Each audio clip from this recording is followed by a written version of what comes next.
घर की औरत पार्ट 2।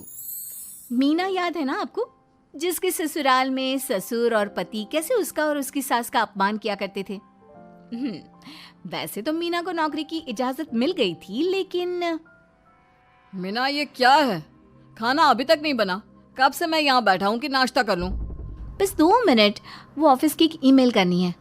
तभी ससुर जी आ जाते हैं। मैं ना कहता था, जिस दिन ये फीमेल ईमेल करने लगेगी घर नहीं चलने वाला। तभी सास हाथ में नाश्ते की प्लेट ले आती है। ये लो, सभी उपमा खाओ। गर्मा गर्म स्वादिष्ट उपमा देखकर वाह माँ जी, 2 मिनट में ये कमाल, क्या बात है। वो आता है ना रेडी टू ईट वाला पैकेट, वही बनाया है। स्वाद बता बहू कैसा है। कल तक जो बीवी पति के नाम से ही कांपती थी, बहू के आ जाने के बाद कैसे उड़ रही है, ये देखकर ससुर जी को आ जाता है गुस्सा। हाँ, पैसे तो पेड़ पर उगते हैं ना, या तेरा बाप दे जा रहा है जो बैठे बैठे पैसे खर्च कर रही है। अरे जरा शरीर चला लिया कर, वरना पता है ना जब मेरा हाथ पड़ेगा तो कैसे काम करती है तू। बहू बेटे के सामने खुद का अपमान सास बर्दाश्त नहीं कर पाती और रोती हुई कमरे में चली जाती है। क्या पापा, क्या जरूरत थी माँ से ऐसे बात करने की? सुबह से कुछ नहीं खाया है, अब जब खाना आया तो रुला दिया आपने। चलिए देखते हैं माँ कहाँ गई। मेरी जूती भी ना जाए उस पागल औरत को देखने। अरे क्या गलत कहा मैंने? बस यही ना कि भाई पैसे बचाओ। अरे कमाने बाहर निकले ना, तब पता चले कि कैसे हड्डी गल जाती है। बात तो सही कह रहे हैं पिताजी, माँ को तो बस पैसे उड़ाना आता है। अरे पर माँ ने तो सबके लिए नाश्ता ही बनाया था ना, कौन सा खुद के लिए गहने खरीदे थे। खैर, बहू समझ जाती है कि सारा मामला कमाई का ही है, क्योंकि सास कुछ करती नहीं, कुछ कमाती नहीं, तो ससुर जी उन पर हावी रहते हैं। फिर क्या था, अब थी बारी बहू की। माँ जी, दरवाजा खोलिए, देखिए मैं उपमा लेकर आई हूँ, गर्मा गर्म खा लेते हैं। सास कमरा खोल देती है। सामने खड़ी होती है बहू, हाथ में उपमा की प्लेट लेकर। बहू सास की सूजी आंख देखकर समझ जाती है कि मामला गड़बड़ है। वो बात पलटते हुए कहती है, माँ जी वो आपकी काली साड़ी पर काला ब्लाउज है ना, वो प्लीज मुझे दीजिए। मुझे कल ना काली साड़ी पहनी, लेकिन कोई ब्लाउज ही नहीं है। सास बहू की बात में अपना गम भूल जाती है। हाँ हाँ बहू, क्यों नहीं, वो तो मैंने अपने हाथों से डिजाइन किया था। चल अभी निकाल कर देती हूँ तुझे। सास बहू को ब्लाउज निकाल कर दे देती है। फिर अगले रोज, माँ जी आज तो ऑफिस पे कमाल ही हो गया, पता है क्या, सारी सहेलियों ने घेर लिया, पूछ रही थी ब्लाउज कहाँ से खरीदा। मैंने भी बोल दिया मेरी सास ने सिलाया, वो भी खुद डिजाइन करके। ये तो वही बात हो गई कि झोला छाप डॉक्टर की दवाई काम कर गई। अरे बहू, ये तो बस ऐसे ही बना दिया था। लेकिन माँ जी आपको पता है, ये देखिए 2 लोगों ने तो मुझे कपड़ा भी दे दिया और नाम भी, सेम टू सेम डिजाइन का ब्लाउज बना दो, और बदले में ये 2000 रुपए। हाथ में 2000 देखकर सास की तो आंखें फटी की फटी रह जाती है। अरे बहू, ये तो कमाल ही कर दिया। ये काम तो मैं कल तेरे ऑफिस जाने से पहले ही खत्म कर दूंगी। सच्ची माँ जी, कैसे इतनी जल्दी? अरे बहू, वो बस नाप है ना, उसी के आकार का काट काट कर डिजाइन ही तो देना है। ये तो मेरे बाएं हाथ का खेल है। अगले रोज बहू ऑफिस जाती है और फिर शाम को 2 ब्लाउज ले आती है। अरे बहू, क्या बात है, लेकिन इसकी डिजाइन। बहू फोन में सास को डिजाइन दिखाती है। अरे ये तो बच्चों वाला डिजाइन है, रुक अभी थोड़ी देर में ही दे देती हूँ। सास बहू को कपड़े सिल कर देती और बहू सास को रुपए। फिर एक रोज, माँ जी ये लीजिए कपड़े, लेकिन इसकी सिलाई मैंने ज्यादा ली है, वो क्या है ना हैवी काम है, तो मेहनत ज्यादा लगेगी ना आपको। अरे रहने देती बहू, मैंने कौन सी बुटीक खोली है। बहू को सास की बात में दम लगता है और वो कुछ सोचती हुई निकल जाती है। वो कमरे में बैठी होती है कि उसके ससुर की जोर जोर से चिल्लाने की आवाज आती है। फिर फिजूल खर्ची। अरे तुम्हारे जैसी बेकार नाकाम काज करने वाली औरत कब पैसे की कीमत समझेगी? क्या जरूरत थी ये मशीन खरीदने की? अरे वो मैंने EMI में ली है, आपको पता है ना कपड़े सिलने का कितना शौक है मुझे। हाँ तो क्या दर्जी बनोगी? लोगों को पकड़ पकड़ कर नाप लोगी? अरे कुछ तो शर्म करो। तभी बहू आ जाती है, उसके हाथ में चाबी होती है। माँ जी ये चाबी, मैंने चौराहे में आपके लिए बुटीक खोला है, पैसा लोन से लिया है तो काम करके आप चुका देना। और हाँ माँ जी, कल उद्घाटन है तो 11 बजे दुकान में पहुँच जाना। पूजा में आपको ही बैठना है। ये सुनकर ससुर जी आग बुबला हो जाते हैं। कहीं नहीं जाएगी ये, इस घर की औरतें बाहर नहीं निकलती।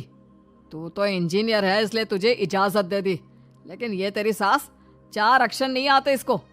अरे रहने दे, क्यों पैसा बर्बाद करवा रही है। सास को डांटने की आदत ससुर जी को जो लग चुकी थी।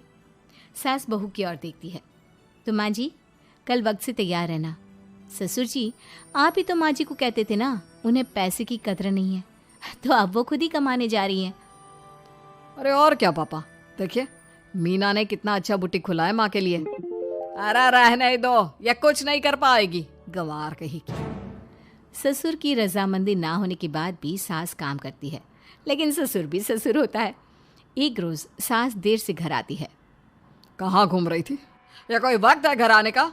घर का ठेका क्या आप मर्द लेंगे? अब लगोगी रसोई में, क्योंकि तुम्हारी बहू रानी भी नहीं आई अभी तक। पापा, आज बाहर से ही मंगवा लेते हैं। आज बहुत ज़्यादा काम था, किसी की शादी का पूरा कपड़ा सिलना था। कल उन लोगों की ट्रेन थी, खुद बैठ कर काम करवा कर गए हैं। बहू, ये पैसे हैं आज के गल्ले के, ज़रा संभाल ले। ससुर देख रहा होता है कि कैसे कल तक जिस औरत को वो बुरा भला कहकर डरा कर रखता था, वो आज उससे ज़्यादा कमा रही है। देखते हैं कितना दिन कमाती है। ससुर अब रोज़ कोई ना कोई ऐसा काम करता जिससे सास का काम बंद हो जाए। फिर एक दिन, हे भगवान, 10 बज गया, बुटीक खोलने का वक्त हो गया है, लेकिन ये मेरी साड़ी, इस पर ये क्या गिर गया? पता नहीं किसने क्या डाल दिया, अब क्या करूं? सास दोबारा अलमारी से दूसरी साड़ी निकालती है, फिर उसे प्रेस करती है और किसी तरह बुटीक पहुंचती है, जहां पहले से ही कस्टमर खड़े होते हैं। अरे क्या हो गया? लगता है काम चल गया तो मैडम के भाव बढ़ गए। पता है, इस धूप में पिछले आधे घंटे से खड़े हैं। पता होता तो वो बगल वाली शॉप में ही दे देते।